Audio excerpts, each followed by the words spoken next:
At some point, some of you have had to have asked yourselves, which Minecraft update is better? 1.7.2, the update that changed the world, or 1.18, the Caves and Cliffs update part 2? As of recording this, the second and hopefully final part of Caves and Cliffs has recently come out, so what better time to talk about it? If you're new to my channel, which you most likely are, let me explain the whole ordeal here.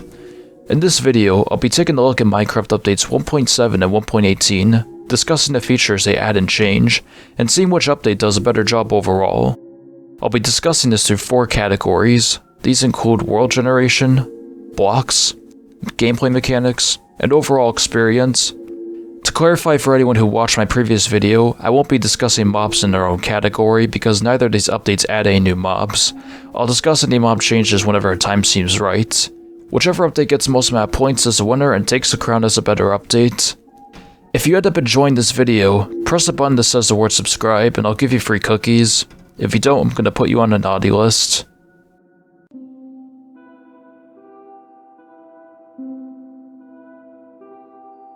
In the early alpha and beta versions of Minecraft, there was a ton of variety of world generation. Both the surface and the underground had lots of unique terrain shapes and formations. If you're a veteran, then you most likely know this. Anyways, in beta 1.8, the overall generation was changed to look more realistic and polished, and the way it looks in this version is how it will look for many updates to come. Veteran or noob, this generation type is what most players are best familiar with, and the generation itself is nice, but the biggest issue with it was the lack of variety. There was way less terrain variation in the early alphas and betas, and after a while everything became too familiar, not to mention the oceans became much larger, and since they don't get any real love until 1.13, well, do I even need to say? The generation does become nostalgic over time, especially stuff like ravines, but if you're not judging this from your precious 2013 childhood nostalgia, then it can become kind of boring. Just kidding, Minecraft can never get boring, don't let anyone say otherwise. That being said, 1.7 and 1.18 attempt to resolve this problem in their own ways, but which one does it better? Let's find out together. So first off at 1.7, there are a ton of new biomes that you can find in the overworld. Some of these biomes are very unique and come with their own unique resources. Others are just there because why not?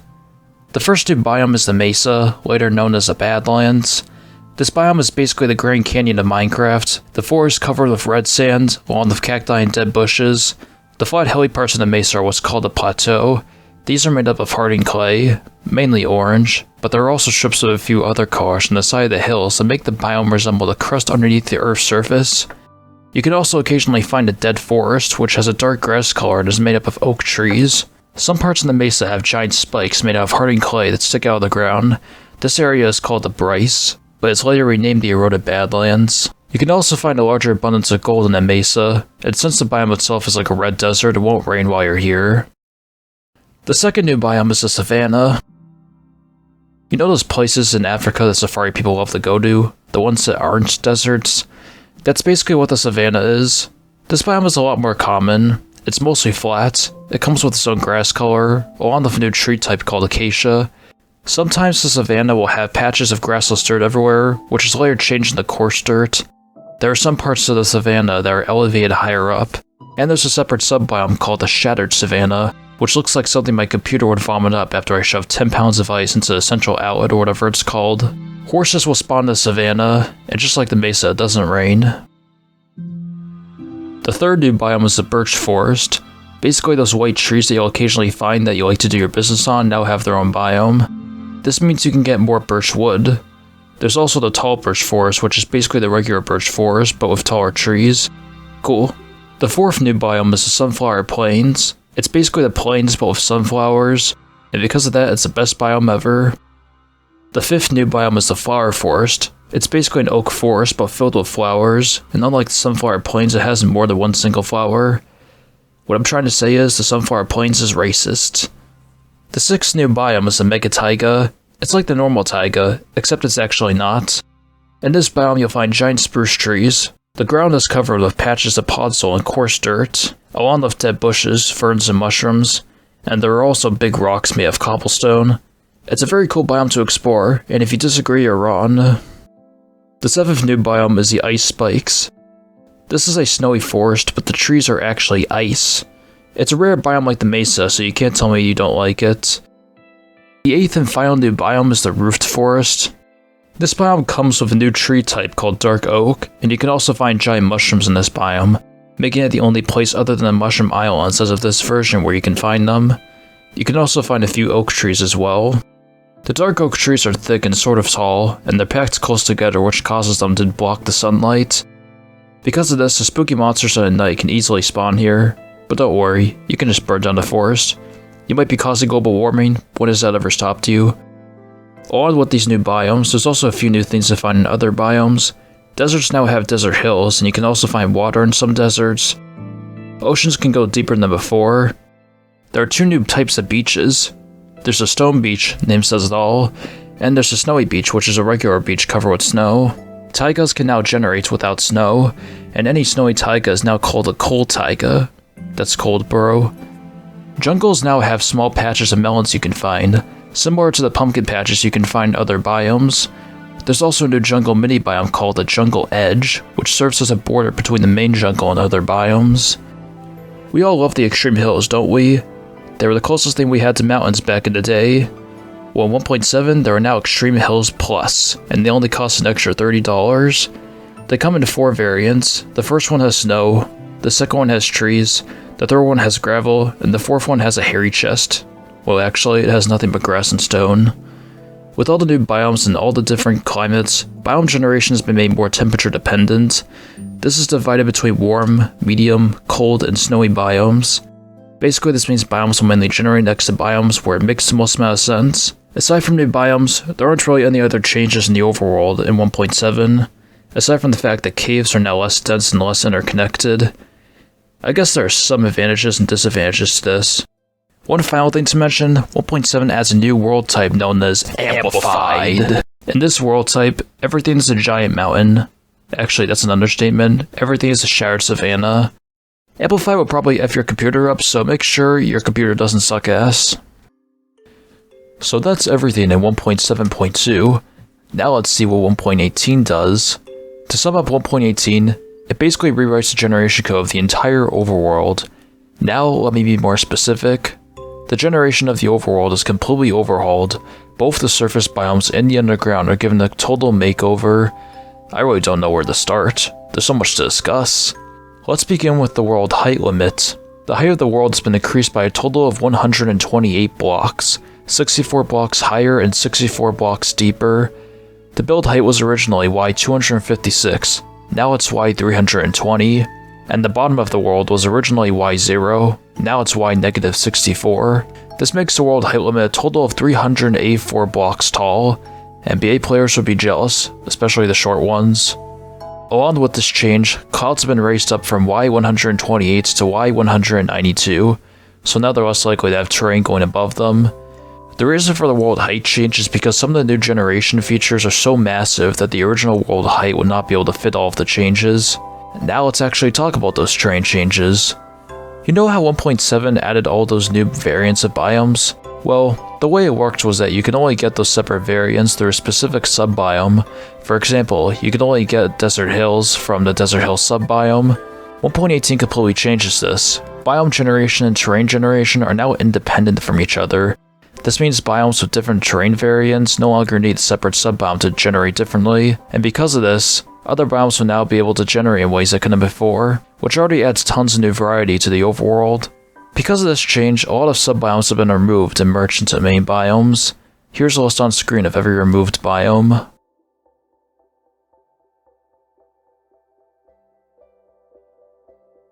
Along with this, a lot of biomes have also been renamed. Here's a list on screen of all the old names and the new names.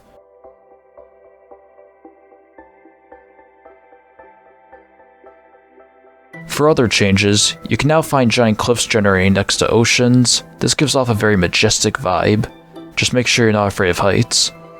Rivers have been improved. They're much wider than before and can stretch out further, which means they're more likely to end up in the ocean. They can also now cut their mountainous terrain and enter into caves, which I'll bring up again later. Jungle Edge biomes will no longer only generate as a borderline between jungles and other biomes, and in case you missed some of the new biome names, the Jungle Edge is now called a Sparse Jungle. Beaches are much wider, so now you can actually throw a beach party without running out of room. Stone shores can now generate next to any biome. They now come with strips of gravel, and in case you missed it, the biome is now called the Stony Shore. 1.7 made it that biome placement is more temperature dependent. In 1.13, there were new ocean biomes added that were all based off different temperatures, like warm oceans and cold oceans, but the biome placement wasn't temperature dependent like all the land biomes. 1.18, however, changes that. So basically all of the ocean biomes will now only generate next to biomes to make the most amount of sense. Warmer oceans will generate next to warmer biomes, and colder oceans will generate next to colder biomes. The trees and swamps can now generate slightly deeper in water. The term drain the swamp exists for a reason. Please don't flood Shrek's home. Badlands can now take on more mountainous forms. Red sand will generate slightly higher than before, and Badlands mine shafts can generate higher up.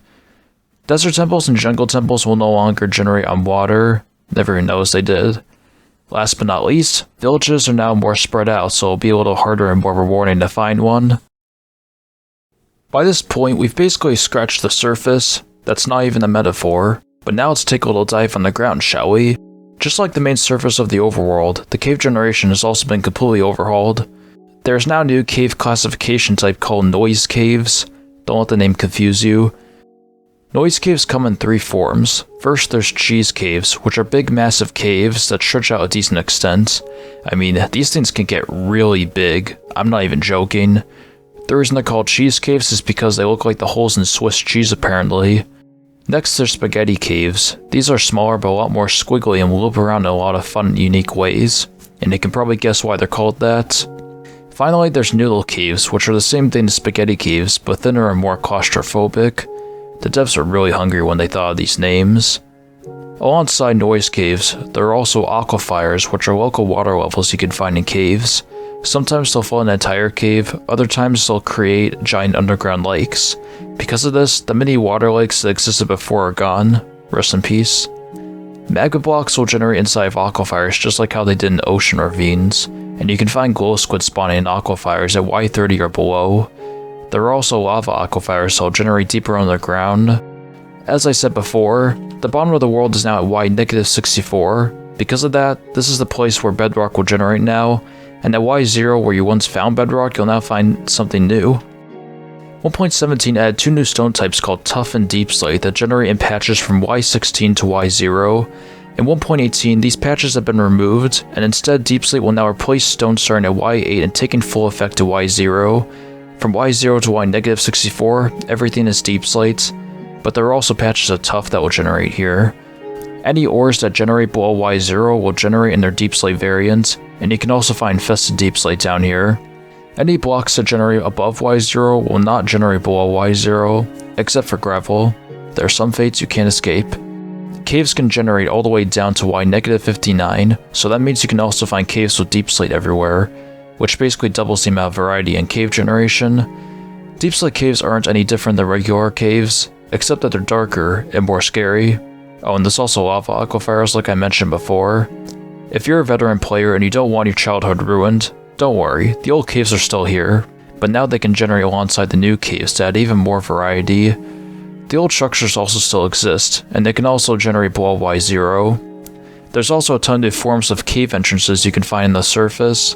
Some are long and thin, others are very large, and some are aquifers that can also generate inside of rivers and lakes. This is what I meant when I said rivers could enter into caves. Ocean ravines have been removed, and have now been replaced by cave entrances you can find in the ocean instead. With new cave generation comes new ore placement, said literally no one ever. But yes, the placements of all the ores have been changed.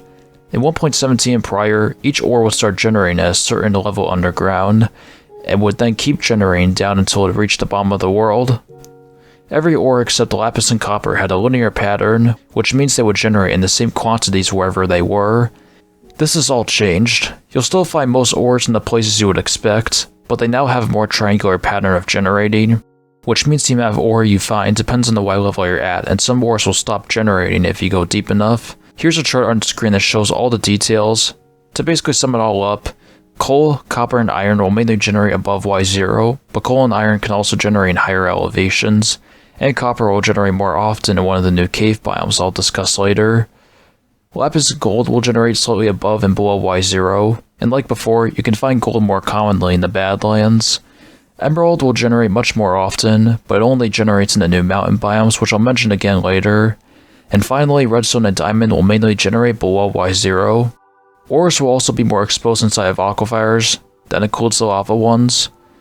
The whole point of all these changes are to add more strategy to mining. If you want tons of coal, you can mine for above Y0 or in any mountainous terrain. If you want diamonds, just dig as deep as you can. If you hate villagers, then you can mine for emeralds and mountains, but since they're only really useful for villagers, there's no point in mining them. But that's not all, because this update also introduces mega ore veins.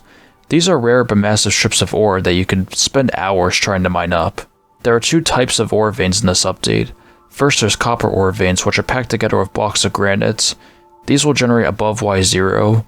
Then there's iron ore veins, which are packed together with blocks of tuff, and these will generate below Y0. You can also find raw ore blocks generated inside of these ore veins as a little bonus. For other cave-related changes, patches of granite, diorite, and andesite will now generate less often, but in larger quantities. This is to help prevent the new caves from looking like the school bathrooms, and you'll also no longer find these patches on the surface. Dungeons will generate more often now, especially below Y0, and with this geodes won't generate any higher than Y30. This is so they don't leak out of notions. Finally, fossils below Y0 will have deep slate diamond and ore instead of coal. If you don't understand that, it's called science. So those are all the generation changes to every pre-existing feature, but we still haven't even discussed the new biomes. In 1.18, there are 9 new biomes, 6 new mountain biomes, and 3 new cave biomes. There are 8 new biomes, 6 new mountain biomes, and 2 new cave biomes. Let's first talk about the new mountains. Remember when I said extreme hills were the closest thing we had to mountains? Well, that's completely irrelevant now. These new mountains are huge, and they're absolutely breathtaking to look at. The massive size is basically why the build height was increased. The first new mountain biome is the Jagged Peaks. These are basically what you would expect a mountain to look like. You'll mainly find these generating around the normie biomes like plains. They're stony mountains piled up with snow, and they come with very tall, pointy peaks, hence where they got their name. As cool as they look, you might want to avoid them because goats will spawn here, and as we all know, they're satanic abominations who want to throw you off the edge to the gates of hell. The second new mountain biome is the Frozen Peaks. These will generate around colder biomes. You'll mainly find snow and ice here, hence why they're called the Frozen Peaks, and unlike the Jagged Peaks, they're less pointy and more smooth. Goats will also spawn here, so that leaves me another biome not to visit in my hardcore world, unless I want the Adventure Time achievement. The third new mountain biome is the Stony Peaks. These are basically the Jagged Peaks but without snow. The reason for that is because they're a warmer biome, so you'll only find them around warmer biomes. You'll mainly find stone here, but you can also find gravel along the strips of calcite. Pretty sure that's the white stuff inside of geodes. Well, now you have another place to find that block. Cool. One final note, no mobs will spawn in the Stony Peaks. Thank God. The fourth new mountain biome is the Snowy Slopes. These will either generate on higher elevated terrain by themselves, or next to jagged and frozen peaks. On these slopes you'll only find snow, but also powder snow, so bring some leather boots or this biome will eat you alive. Goats and rabbits will spawn here, and you can also find igloos in the slopes. The fifth new mountain biome is the Grove. This is basically the same thing as the Snowy Slopes and have the same generation conditions. The only difference is that they have spruce trees, but you should also bring your handcrafted shoes here. Rabbits, wolves, foxes, sheep, cows, chickens, and pigs can all spawn here. The sixth and final new mountain biome is the Meadow. This biome is basically a higher elevated plains but with a new grass color. It also has the same generation requirements as the Snowy Slopes and Grove. Just like the Stony Peaks, you won't find any snow here. The ground is covered with dead bushes and a few specific flower types that I'm too lazy to read off. Donkeys, rabbits, and sheep will spawn here. You can find one single oak or birch tree in this biome, and it will most likely have a bee nest. Plains villages will also generate in this biome. For other mountain features in general, you can find lava pools, pillager outposts, and ruin portals in all the new mountain biomes. And like I said before, you can find emerald ore in any of these biomes. With all that out of the way, all we're left with now are the 2 new cave biomes. This is the first time Minecraft has ever added cave biomes, so that's exciting, right? The first new cave biome is the Lush Caves. The walls, floor, and ceiling of this biome are covered with moss and clay. That's right, you have a new place to find clay. now the three little pigs can protect themselves from the big bad wolf. Cave vines will hang from the ceiling, with gold berries growing on them. On the ceiling you can also find spore blossoms that unleash particles across the biome, adding to the atmosphere. On the floor you'll find grass, azalea bushes, drip leaves, and tiny ponds of water. There are two ways of finding a lush cave: either explore underground until you find one, or you can locate a new type of tree on the surface called an azalea tree, which comes with its own unique leaves, but no new wood type. Waddles would be disappointed. This tree has a trail of rooted dirt underneath it that will lead to a lush cave. Axolotls will spawn in the lush caves, and tropical fish can spawn here as well. In 1.17, you could find clusters of dripstone at random times, but now those have been removed and replaced by the second new cave biome, the Dripstone Caves. These caves are filled to the brink with dripstone and pointed dripstone blocks. Pointed dripstone will generate on the floor and ceiling, taking on the form of stalagmites and stalactites. I don't know which is which, and I know you don't either, so shut up. Regular dripstone blocks will generate as giant stalagmites and stalactites, and they're pretty cool to look at. Other than dripstone, there aren't any unique resources in this biome, but earlier I mentioned copper will generate more often in one of the new cave biomes. Well, this is that biome, so that gives you something. There aren't any unique mobs in this biome, but if there are any aquifers in the dripstone caves, drowned will spawn inside of them.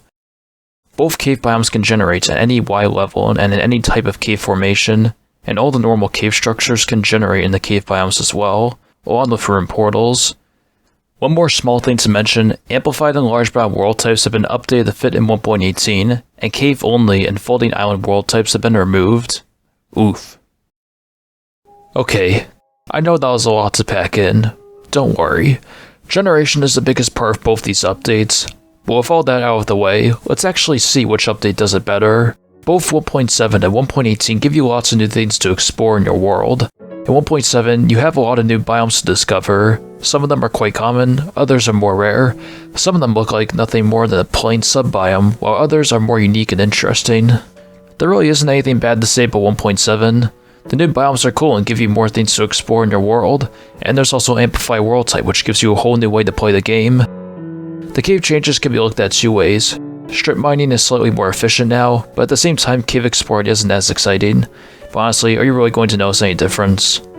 The name doesn't lie, this really is the update that changed the world. That being said, despite everything 1.7 does, 1.18 manages to overshadow all of it. In 1.18, there's tons and tons of new variety and generation in the overworld. You could literally go exploring for hours and you'll always find something different. And the new mountain biomes are the icing on the cake, pun not intended. There's so much I could say about them, they're awesome, and this is why they needed to win the biome vote in 2019. I don't care if you wanted Swamp, you're getting it either way in the next update, so it's a win-win. The new generation overall is so insane that it can't ever get old, it's just impossible. And that's only scratching the surface. Literally. The underground is also given tons of new variety and generation. I could basically say all the same things about the caves that I said about everything else. There's loads of new caves to explore, all coming in different shapes and sizes. Some caves can be kind of small, others will zigzag in a bunch of directions, some will go almost straight down like a steep slope, and some are just absolutely ginormous. You could build a giant castle or an entire city in some of these caves. The amount of variety grows even larger when you add in mine shafts, the new aquifers, deep slate, and the new cave biomes, which are super incredible. Heck, I haven't even mentioned the ore changes, which have a massive effect on the ways you choose to mine. To top it all off, none of these changes would even be possible without the extended world height limit, which now goes into the negatives, may I remind you. Honestly, this update shouldn't even be called Caves and Cliffs, it should be called the update that changed the world again, because that's basically what it does. So yeah, I think the choice here is clear. 1.7 adds a lot to the overworld, 1.18 adds even more, and 1.18 also makes caves much more interesting and exciting to explore, while 1.7 technically made them worse. So this point is going over to 1.18.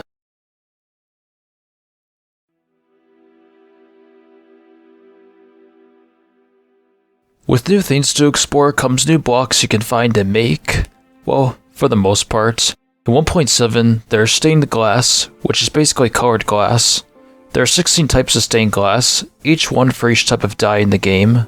There's also stained glass panes. Why wouldn't there be? There are two new tree types, acacia trees which can be found in savannas, and dark oak trees which can be found in roofed forests. Both of these tree types come with their own leaves and saplings, and of course their own unique wood types which can be made into all the different wood-related things that exist. there's a new variant of ice called Packed Ice. It's like regular ice, except that's a complete lie. Packed ice doesn't turn to water when you break it, you actually get the block back, and no, you don't need Silk Touch. And best of all, it doesn't melt, so basically you can use that in builds without having to worry about anything. Next, there's Podzol, which is a new grass variant. This stuff you can find in the Mega Taiga, and it behaves exactly like normal grass, which means you'll need Silk Touch in order to pick up the block. With the new grass variant, there's also a new dirt variant, Coarse Dirt. It's like normal dirt, but it doesn't grow into grass, so if you want to leave poop stains everywhere, this is your go-to block. You can also find this block in the Mega Taiga. Another new variant of an already existing block, Red Sand. That is epic. You can find this stuff all over the mesa, and it behaves exactly like normal sand, which means it can also be smelted in the glass. There's a plethora of new flowers. These include red, orange, white, and pink tulips, blue orchid, allium, azure bluet, oxeye daisy, and poppies. All of these flowers can be made into dyes just like the already existing flowers. Finally, there are new infested block variants. These include mossy stone brick, cracked stone brick, and chiseled stone brick. Overall, 1.7 has a decent amount of new blocks. Let's see if 1.18 can trump this category as well. So first off, 1.18 adds nothing. Absolutely nothing. But wait, what about all the new blocks in the Lush Caves? What about dripstone? What about copper? What about deep slate? Well, technically all of those blocks were added in 1.17, so they aren't exactly new in this update. Case in close, Part 1 added the new blocks and mobs, while Part 2 added all of the new generation. I guess I could at least mention how blocks like deep slate, calcite, and clay you can now get in larger abundances, and the Lush Cave and dripstone cave blocks are now fully generated in the world, and you can now get spore blossoms in survival, which you couldn't in 1.17. But all that being said, since 1.7 actually adds new blocks, 1.7 wins this round.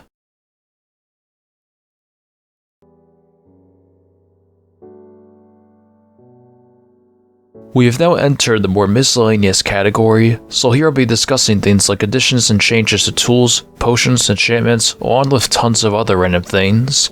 Both 1.7 and 1.18 have big changes and additions, but also small ones. We'll first take a look at the more significant things. In 1.7, fishing has been expanded. Before this version, the only thing you could get was, well, fish. But not anymore. You can now get random items of different worth.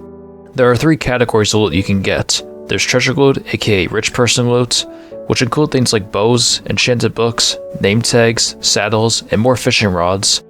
There's junk loot, aka poor person loot, which include things like broken fishing rods, broken boots, leather, string, and rotten flesh. Then finally there's fish loot, which is just regular ordinary fish. It ain't fishing without the fish. However, there are now 3 new fish types you can get. These include salmon, the fish from Finding Nemo which is called clownfish, and pufferfish. Along with this, the original fish is now called cod. The new fish types are all consumable, but on the downside, salmon's the only one that can be cooked, and eating pufferfish will give you hunger, poison, and nausea, so don't eat this unless you have a death wish. On the upside, however, pufferfish has a special use. If you put pufferfish into a brewing stand, you can make a new type of potion in this update called water breathing potions. The name says it all. While still on the subject of fishing, there are 2 new enchantments you can apply to fishing rods. There's Lure, which increases your chances of getting a bite, but you're less likely to get non-fish drops. And there's Luck of the Sea, which increases your odds of getting treasure. Another major change, nether portals can now be made at any length or width, which adds some new possibilities for building custom portal entrances. And also nether portals can be activated when any fire block appears in the portal frame, so now you can use stuff like fire charges to activate them. One more thing to mention, there are now minecarts with command blocks. These can be activated with an activated rail. These basically create new possibilities for map makers. And speaking of command blocks, they'll now show the most recent command you put into the GUI, and now command you to shut the front door. In 1.18, there is new music. There are 5 new songs by Lena Raine, who composed music for games like Celeste, and who also did the music for the Nether update.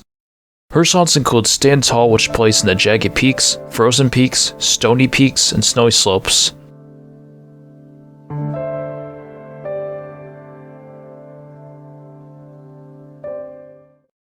Left to Bloom, which plays in the meadow and lush caves.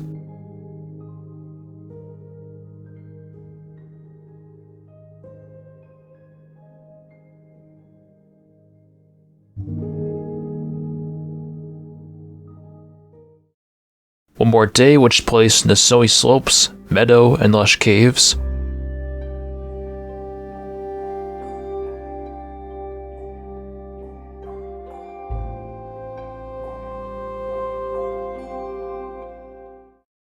One day in which placed in the jagged peaks, stony peaks, grove, and dripstone caves.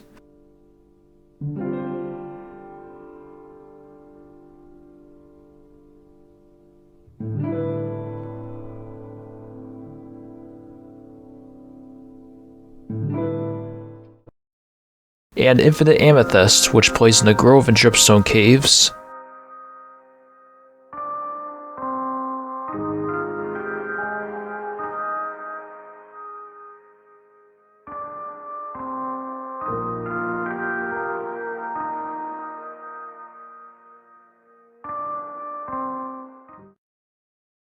All of these new tracks will also play in the menu screen.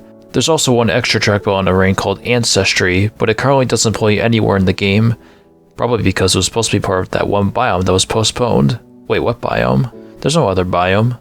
But that's not all. There are also 3 more new songs by Kumi Tanioka, who's composed music for some of the Final Fantasy games.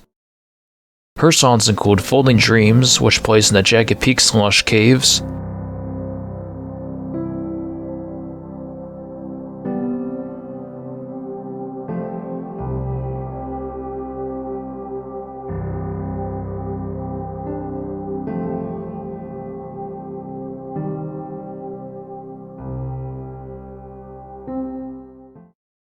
Comforting Memories, which plays in the grove,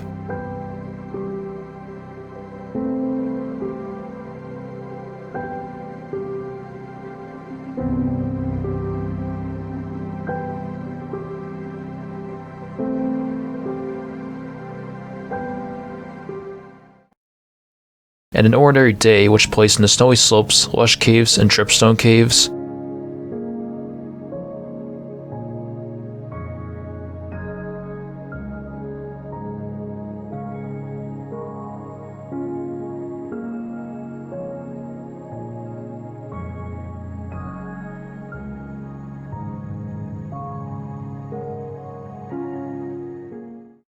One final thing in regards to music, there is a new music disc composed by Lana Rain. This music disc is called Other Side. You can find it in chests inside dungeons or stronghold corridors, and like Pigstep, you can't get it from creepers shot by skeletons. Before this update, the scary monsters in a night, which include zombies, spiders, skeletons, and creepers, could spawn at a light level of 7 or below.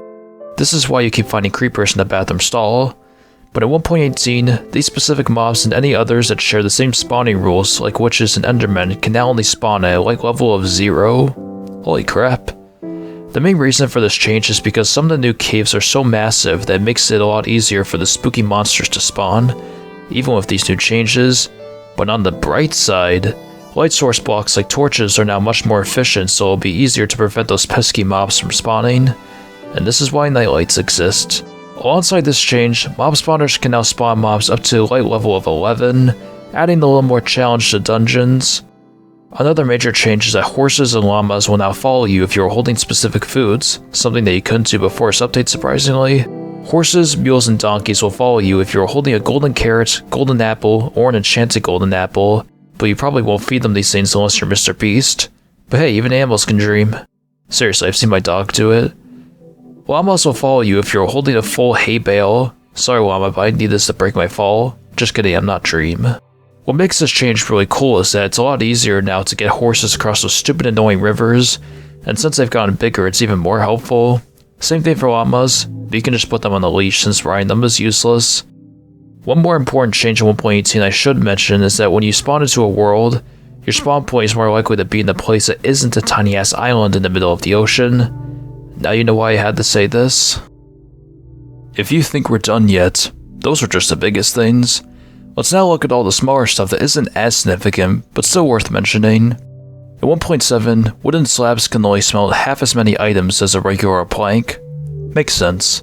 For all the redstone nerds, weighted pressure plates now create signal strengths based on how many entities are stacked on them. Lightweight pressure plates add 1 signal strength for every 1 entity, and heavyweight pressure plates add 1 signal strength for every 10 entities. I wonder what happens if I place Entity 303 on the way of Pressure Plate. If you don't know who that is, I think he's meant to be Herobrine 2.0 or something. Cauldrons with water in them will now put out any burning mobs or entities, and each time it does, it takes away a single water level from the cauldron. I'm surprised this wasn't a thing before. Oh well. The color and shade of sugarcane is now affected by the biome it's in, just like grass and leaves. Dead bushes can now be placed on hardened clay, stained clay, red sand, and dirt. Roses have been removed and replaced by poppies. Rest in peace, Rose. You won't be forgotten. Along with this, iron golems will now hold poppies instead of roses. I already know they hate it. Air is now a block. Interesting. Now we just need shadows to be blocks. I mean, come on, look at that. How is that not illegal? Locked chests no longer exist. Iron bars and glass panes now connect to each other in glass blocks. What a beautiful love triangle. Enchanted books can now receive multiple enchantments at once. Maps on item frames will no longer cover the whole block, so now you can connect other maps without there being tiny borders. There are also more colors displayed on maps. Flint and steel can be used to ignite creepers. Who's the terrorist now? Shears, fishing rods, and flint and steel can now have the Unbreaking enchantment. Zombies and skeletons can now spawn with enchanted gear, and they can drop it as well. Witches now have the same spawn conditions as the other nighttime hostile mobs, and their spawn rate is roughly the same as Endermen. Witches can now also drink water-breathing potions if they need to, and they have a chance to drop one. And witches will now always spawn in a witch hut when you first find one. Baby zombies and baby zombie pigmen can walk through 1 block tall spaces. Why must you torture me like this? On the bright side, their hitbox is still an adult-sized one. Spiders and Endermen will no longer try to attack you in creative. One final change, boats now only use the WASD controls, but this is before they're improved to 1.9, so I don't really care. In 1.18, the chunk rendering is now shaped like a cylinder instead of a square. What's a cylinder? In 1.17, you could place big drip leaves on many different blocks. In 1.18, the placement has been restricted to clay, dirt, coarse dirt, rooted dirt, farmlands, grass, moss, mycelium, and podzol. You can now stop cave vines, kelp, twisting vines, and weeping vines from growing any further if you right-click the tip of them with shears. Conduits now have an assigned tool, the pickaxe. When you mine copper ore, you now get 2 to 5 raw copper by default instead of 2 to 3, and putting a copper block in the stone cutter will now make 4 cut copper blocks. I realize now I should have waited until this update to build my copper roof. Enchanting tables now emit light. I always thought they did, probably because this was always a thing in the Bedrock edition. Nice to see some more parity. Along with this, the lapis icon in the enchanting table GUI has been updated. Villagers will no longer attack baby villagers. Pathetic. And now basically every baby villager will grow up to become Batman. I mean, Testificate Man. If you understood that reference, you're a real one. When you have any effect applied, they will now show up on the right side of the inventory screen instead of the left. This is because the recipe book would cover the list of effects so you wouldn't be able to see them. You know what else the recipe book covered? My social life in school. When you sleep while it's raining or thundering, the weather cycle will now reset, which means if it was raining or thundering right before you slept, it will start up again in a few minutes or so. The Weather Channel should write this down. Speaking of sleep, when you're typing something in chat while you're falling asleep, the chat will no longer close when you wake up, so now you can tell your friend how much you love them without being interrupted. Endermen will now take damage if you throw a splash water ball at them. Eat my water, biatch! If you slowly brush the side of a wall while sprinting, you'll no longer stop sprinting. Now it'll be easier to escape the monster under my bed. Buried treasure chests will now contain water-breathing potions. I feel like I'm gonna say water-breathing potions at least once in every video I make. 1.18 isn't just the Caves and Cliffs update part 2. It isn't even just the update that changed the world again. It's also the texture update part 2. The item textures of all doors have been updated except for Crimson and Warped doors. The item textures for all signs have been updated. The item textures for item frames and glow item frames have been updated. There's also a bunch of other texture changes to items, blocks, and even mobs. Some are very minor, like literally 1 pixel is changed in some things, while some of the other changes involved updating one side of certain blocks to have a texture it was supposed to have in the texture update but never did until now. One final change, there's a new main menu backdrop showing off the new world generation and mountains. Before we look back on everything, I should probably also talk about achievements, or advancements depending on what version we're discussing. In 1.7, there are 6 new achievements. These include Repopulation, which you get from breeding 2 cows with wheat, Diamonds to You, which you get from throwing diamonds to another player or a zombie that has the Can't Pick a Boot MBT tag, Adventuring Time, which you get from discovering every biome in the overworld, The Beginning ? Which you get from spawning the Wither, The Beginning No ? Which you get from killing the Wither, and Beaconator, which you get from creating a full beacon. In 1.18, there are 4 new advancements. These include Star Trader, which you get from trading with a villager at the build height, Feels Like Home, which you get from riding a Strider on lava for 50 blocks in the overworld, Sound of Music, which you get from playing the jukebox in the meadow, and Caves and Cliffs, which you get from jumping from the build height and landing at the bottom of the world without dying, and yes, you can MLG. Adventure Time has also been updated to include the new biomes. Okay, I think that's everything. When it comes to new features, there isn't too much to say. 1.7 has a new potion, 2 new enchantments, and 3 new fish, and 1.18 has new music and a new music disc. 1.7 has the advantage here. The new music 1.18 is great like always, and now I have a fine addition to my collection of discs, but new items that actually affect the gameplay have a more general impact overall. In regards to changes, however, there is a lot to say about both updates. 1.7 makes fishing more rewarding. You can almost look at it as an early version of piglin bartering, but the difference here is that you got nothing to lose. Overall, it actually encourages you to go out fishing with the boys. Most of the other changes are quite small, like cauldrons putting out burning entities or iron bars and glass panes connecting to each other, but most of them are beneficial when they're best needed, with one tiny exception. 1.18 makes lighting up your house to stop all the spooky monsters from spawning much easier, and now you may never have to worry about lighting that one slightly dark spot. Horses being able to follow you is an absolute blessing. I can't keep track of how many times I've come across those stupid blue lines in the ground that push me off my horse, but if that continues happening, I can now trick my steed into thinking I'm gonna give him some Halloween candy. Thanks, Mojang. I also love how I can touch the wall now and continue running from blazes, or even the warden when it actually gets added. Some of the smaller changes are quite beneficial for builders, like the number of copper you get from mining and using shears on vines.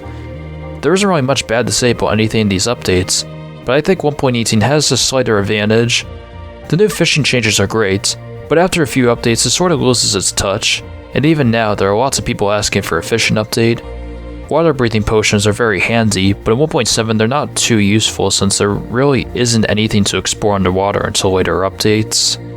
The changes in 1.18, however, are changes that are useful in 1.18 by itself and will keep being beneficial in later updates, so this point is going to have to go over to 1.18.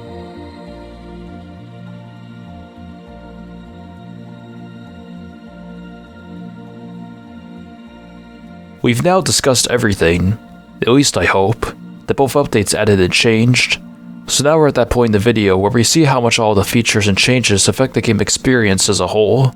1.7 and 1.18 both massively changed the overworld in their own ways, alongside a few other new things, but mainly it's the generation changes that matter in these updates. Like I said before, the generation of Beta 1.8 sort of took the game backwards. The generation was at least more polished and realistic, but the amount of variety was reduced by a lot. 1.7 attempted to fix this problem by adding lots of new biomes, and most of them are really cool and give you more things to explore, more places to collect resources, and more places you could build a base and flex on all the hobos, and the less interesting ones add more terrain variation at the very least. And I can't forget about Amplified. But did 1.7 succeed at fixing Beta 1.8's mistake? Well, as much as new biomes are cool, the amount of variety in terrain was no different than before. Eventually it will come to a point where you start seeing all the same stuff over and over again. Not to mention the changes to caves make cave exploring a little less interesting. Well, really you're not going to notice much of a difference. But the answer is no, 1.7.2 failed. It tried its best though. So now it's up to 1.18 to fix the problem. Does 1.18 succeed? Well, I can safely say, yes. The biggest problem in Beta 1.8 was the lack of terrain variation, and one of the biggest things 1.18 does is adds tons of new variety in world generation. Every biome in the overworld could generate in many different ways it couldn't before, and caves have also been given a crapload of new variety. Like I said, you could go exploring for hours and you'll always find something different. It's just impossible for any of this to become stale or boring. The new world height limit allows you to build bigger builds, and it allows for deeper caves and giant mountains to exist. The new mountain biomes give you dramatic views when exploring, and maybe you can build some cool stuff up there. The new caves and cave biomes give you so much to explore underground. They give you new resources which aren't exactly new in this update, but whatever. And hey, maybe you could build a man cave. Really? 1.18 was the update that Minecraft needed, and if you haven't played the game in a while, this is the perfect time to come back to the game and get a fresh new experience. Both updates also have a decent amount of gameplay changes. Most of them are small, but some of them are pretty big and possibly game-changing. 1.7 improves fishing, which was great in this update, but it's slowly becoming less and less interesting with everything else being added. But if we're only referring to 1.7, then yeah, the changes are great. Water breathing potions are obviously game-changing, but they don't really become that useful until later updates. 1.18 has new music, which adds to the atmosphere of the new generation, and the changes to hostile mob spawning and horses and llamas being able to follow you are awesome. I didn't realize how much I needed these changes. So overall, it really looks like 1.18 has a much bigger effect on the game.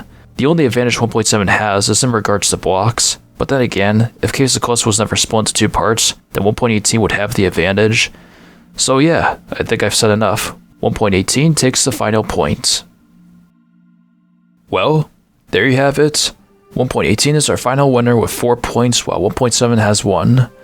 In my last video, I felt 1.8 and 1.9 were sort of evenly matched, so I came to the conclusion that whichever update is better depends on what playstyle you're more into, but because of 1.9's combat changes, I think we all know which update everyone prefers. In this case, however, there is no even match. 1.18 has almost every advantage above 1.7, so 1.18 is just better. That doesn't mean 1.7 is bad though. It's still a great update by itself, and at its time was one of the largest updates to the game. It's crazy to see the direction that Caves and Calypso went. It started off as being the biggest update in Minecraft history, to getting split into two parts and having lots of features postponed.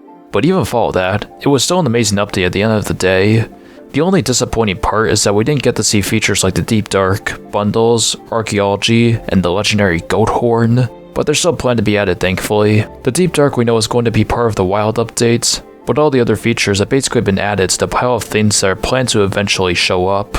As hard as it is to wait for all these things, and as hard as it was waiting for the full Caves and Cliffs update, it's great that developers took their time with this. If they tried to release everything at the time they originally intended, it probably would have been very buggy and rushed, and overall wouldn't have been as good as the update we got. A wise man once said, "A delayed game is eventually better than a rushed one." I mean, this was a very important update to the game. People have been asking for this for years, so the fact that we even got it at all just shows how much the developers care about the game and its fans, and I think we should take a second to appreciate that, because there's a lot of game companies out there today that care more about making some quick bucks off of microtransactions and NFTs than actually making a good quality game, let alone supporting their fanbase.